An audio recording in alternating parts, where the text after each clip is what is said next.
Baik, selamat datang kembali di pembelajaran fisika dan kali ini kita akan membahas mengenai gerak lurus. Tepatnya kita akan menganalisis besaran-besaran fisis pada gerak lurus dengan kecepatan konstan. Ini saya garis bawahi.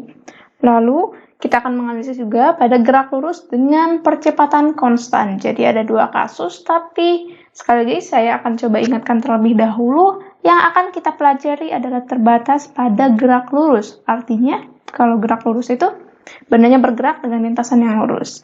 Sebelum saya lanjut, saya akan coba review dulu. Gerak itu berarti suatu objek, suatu benda, atau apapun itu mengalami perubahan posisi. Jadi kalau ada acuan posisi di suatu titik, nah lalu dia berubah posisinya ke titik lain, nah itu kan berarti sudah bergerak, ada perubahan posisinya. Artinya besarannya ada dimensi besaran panjang, kita simbolkan dengan S misalnya ya, atau bisa juga dengan X atau Y atau Z tergantung dia itu di koordinatnya sistem koordinat yang mana, seperti itu ya.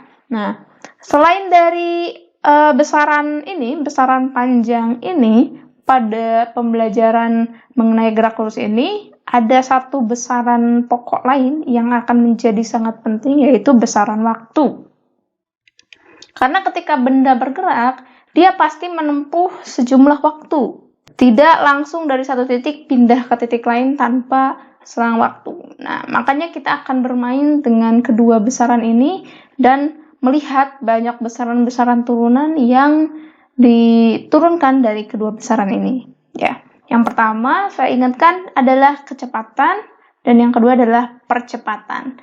Kecepatan itu apa? Kecepatan itu adalah perubahan posisi setiap satuan waktu atau dalam selang waktu tertentu. Ditulisnya seperti ini ya.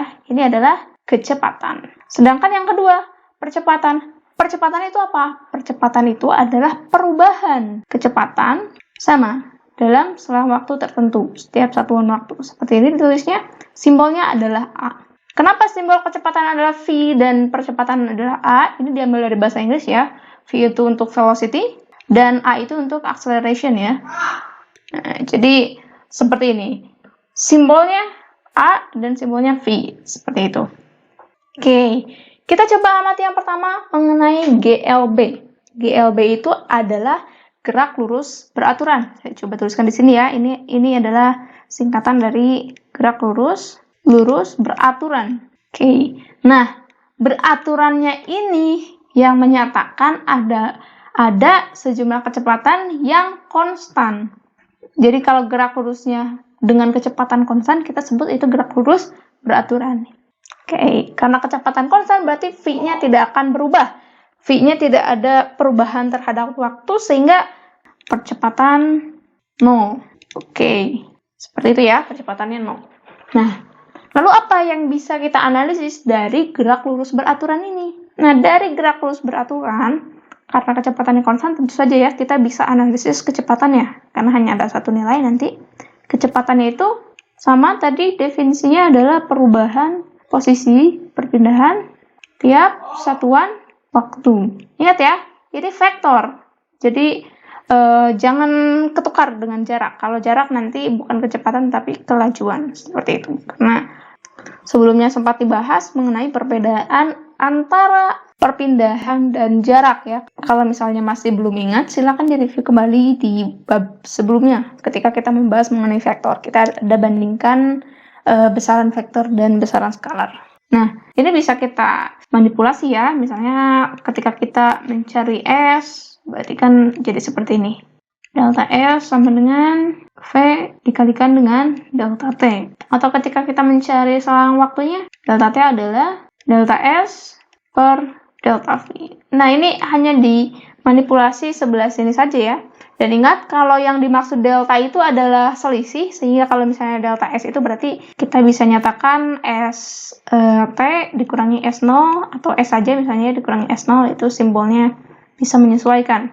Kayak juga berarti T dikurangi T0. Ini ya, seperti ini. Misalnya yang ini S akhirnya S saja ya, kita simbolkannya, agar tidak tertukar. Oke. Dalam kehidupan sehari-hari, memang jarang sekali ya kalau ada benda bergerak dengan kecepatan konstan. Karena kan Kalau di sehari-hari benda itu banyak berinteraksi dengan penyebab-penyebab gerak lainnya, sehingga dia itu kebanyakan memiliki percepatan. Nah, tapi kalau ini misalnya kalau kondisinya sangat ideal dan ternyata benda memang bergerak dengan kecepatan konstan, kita bisa lakukan analisis menggunakan persamaan ini. Contohnya misalnya ada suatu kendaraan ini, dia itu bergerak melaju dengan kecepatan 40 km per jam. Nah, ini misalnya jalannya lurus dan dia itu tidak mengalami perubahan kecepatan, karena ini syarat utama agar kita bisa menggunakan rumusan-rumusan di samping untuk menganalisis kasusnya. Nah, lalu yang kedua ada mobil lagi, misalnya ya. Oke, mobil yang kedua ini dia itu kecepatannya ada di 50 km per jam. Nah, apabila diketahui jarak keduanya ini adalah 10 km, maka kita bisa menganalisis waktunya kapan mereka berpapasan. Karena kan keduanya gerak lurus beraturan, artinya kita bisa memanfaatkan persamaan di samping. Untuk menganalisis kasus seperti ini, karena kan berarti kedua mobil itu saling berdekatan, artinya mereka itu mendekat dengan kecepatan totalnya ya. Kecepatannya itu nanti karena yang ke kanannya yang ini, ke kirinya yang ini, berarti jaraknya itu, setiap jamnya itu akan berkurang sejumlah 40 ditambah 50. Kebayang nggak? Jadi yang satu ke kanan dan yang kedua ke kiri, itu berarti kan mereka itu mendekatnya dengan kecepatan total. Yang kiri ditambah yang kanan. Artinya kecepatan totalnya, saya tuliskan, 40 km per jam ditambah 50 km per jam. Ini kecepatan totalnya berarti adalah 90 km per jam. Oke. Nah, sedangkan ini jarak yang ditempuhnya hanya 10 km. Untuk mencari selang waktu, kita sudah ketahui bahwa selang waktu itu adalah delta S per V. Maaf ya, ini per V, karena V-nya kan tidak berubah. Oke, seperti ini. Nah, jadi kita bisa nyatakan di sini 10 km dibagi dengan 90 km per jam. Oke, bisa ini bisa kita eliminasi ya. Jadi 10 per 90, 1 per 9, jamnya berarti ini karena per lalu per lagi di atas ya. Bisa kita nyatakan jawabannya adalah 1 per 9 jam. 1 per 9 jam itu kalau misalnya kita konversi dalam sekon berapa? Kan 1 jam itu adalah 3.600 detik ya. Kalau kita nyatakan dalam sekon. Sehingga 1 per 9 jam artinya 3.600 dibagi 9. Artinya ini adalah 400 sekon ya. Kalau misalnya dalam menit juga bisa ya dihitung sama berarti 60 dibagi 9. Kalau misalnya dalam sekon 3.600 dibagi 9. Jadi seperti itu ya menghitungnya, hanya menggunakan yang ini. Lalu kita coba analisis salah satu jenis gerak lurus yang berikutnya, yaitu gerak lurus yang percepatannya konstan. Gerak lurus dengan percepatan konstan itu adalah GLBB. GLBB ini adalah singkatan dari gerak lurus berubah beraturan. Nah, artinya dalam gerak lurus ini ada perubahan yang beraturan. Perubahan apa? Perubahannya itu adalah perubahan kecepatan atau percepatan. Jadi ada delta V-nya, tapi delta V per T-nya itu konstan. Ya, artinya syarat utama atau ciri khas utama dari GLBB adalah dia memiliki percepatan yang konstan. Percepatan konstan. Ya, seperti itu. Jadi V-nya berubah, tapi perubahannya itu beraturan. Atau kita nyatakan formanya percepatannya adalah konstan. Kan tadi kita sudah definisikan juga bahwa percepatan itu adalah perubahan kecepatan tiap satuan waktu atau dalam selang waktu tertentu. Kalau misalnya kita coba urai persamaan ini, saya coba yang biru ya. Nah, ini kan bisa kita nyatakan juga delta V itu seperti tadi ya. V dikurangi V0, dan T juga sama ya, T dikurangi T0. Artinya, kalau kita coba lakukan operasi matematika ya, yang tujuannya untuk mengetahui besarnya V dari persamaan ini, maka kita akan menemukan V itu sama dengan, ini kan berarti pindah ke sini ya, atau kedua ruas dikali dengan T min T0, sehingga A dikalikan dengan T min T0, yang ini dipindahkan atau kedua ruas ditambahkan dengan V0. Seperti ini. Kalau misalnya T0-nya kita nyatakan 0, artinya waktu pertamanya itu adalah di 0, baik itu 0 detik, 0 menit, pokoknya 0, maka persamaannya akan seperti ini. V sama dengan AT plus V0. Jadi seperti ini ya. Nah, berikutnya apa lagi nih? Dari sini kita coba bisa lakukan analisis lebih lanjut untuk menemukan besaran selanjutnya, yaitu kita mencari persamaan untuk posisi ya dalam kasus gerak lurus berubah beraturan. Nah, berikutnya kita bisa melakukan analisis lebih lanjut nih untuk besaran-besaran fisikanya. Ingat bahwa dalam gerak lurus berubah beraturan artinya kecepatannya berubah ya, mengalami perubahan. Nah, kalau kecepatannya berubah, sebenarnya ada yang namanya kecepatan rata-rata. Jadi ketika kecepatannya berubah, lalu kita cari rata-ratanya ya. Jadi kalau bisa kita tuliskan kecepatan rata-rata, saya tulis VAVG ya, untuk V average adalah X dikurangi X0, atau ini perubahan posisinya, dibagi dengan T dikurangi T0. Nah, kalau misalnya T0-nya kita nyatakan dalam 0, itu berarti bagian bawahnya itu, pembaginya itu hanya T saja ya. Jadi X dikurangi X0 per T, seperti ini. Sehingga kita bisa nyatakan dari sini bahwa X adalah V rata-rata dikalikan dengan T ditambah dengan X0.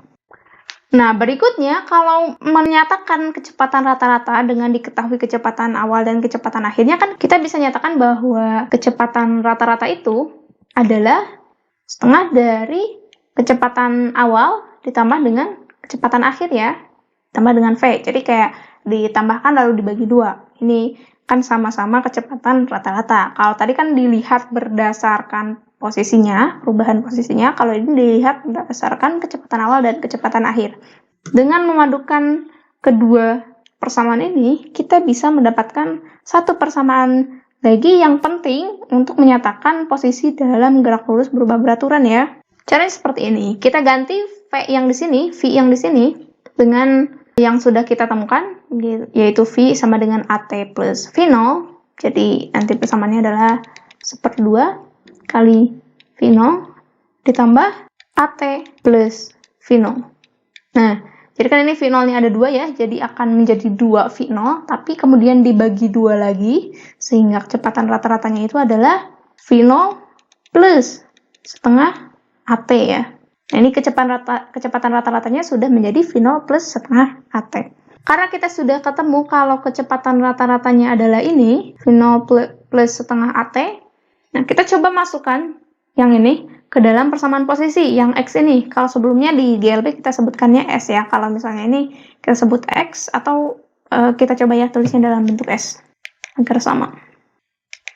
Nah, maka S itu sama dengan ini, kecepatan rata-rata dimasukkan ke sini, V0 plus setengah AT, dikalikan dengan T, ditambahkan dengan S0. Ini S0. Kita coba operasikan ya, ini T-nya ada 2 ini, T kuadrat, yang ini T-nya ini kita distribusikan menjadi V0T, lalu ini menjadi setengah AT kuadrat, dan ini jadi S0 ya. Sehingga ini lengkapnya kita bisa nyatakan S itu adalah S0 plus V0T plus setengah AT kuadrat. Nah, ini persamaan yang cukup penting untuk menganalisis gerak lurus berubah beraturan. Kalau tadi yang pertama ini untuk mencari nilai kecepatan, percepatan, dan waktu. Kalau misalnya ini untuk mencari posisinya seperti apa ya, baik itu jarak ke samping atau ke atas, tergantung nanti sistemnya seperti apa atau sistem koordinat yang digunakannya seperti apa. Simbol S ini kan bisa diganti jadi X, bisa diganti menjadi Y, bisa diganti menjadi H, itu tergantung sekali lagi sistem koordinat yang kita gunakan. Kita coba lihat contoh kasus gerak lurus berubah beraturan.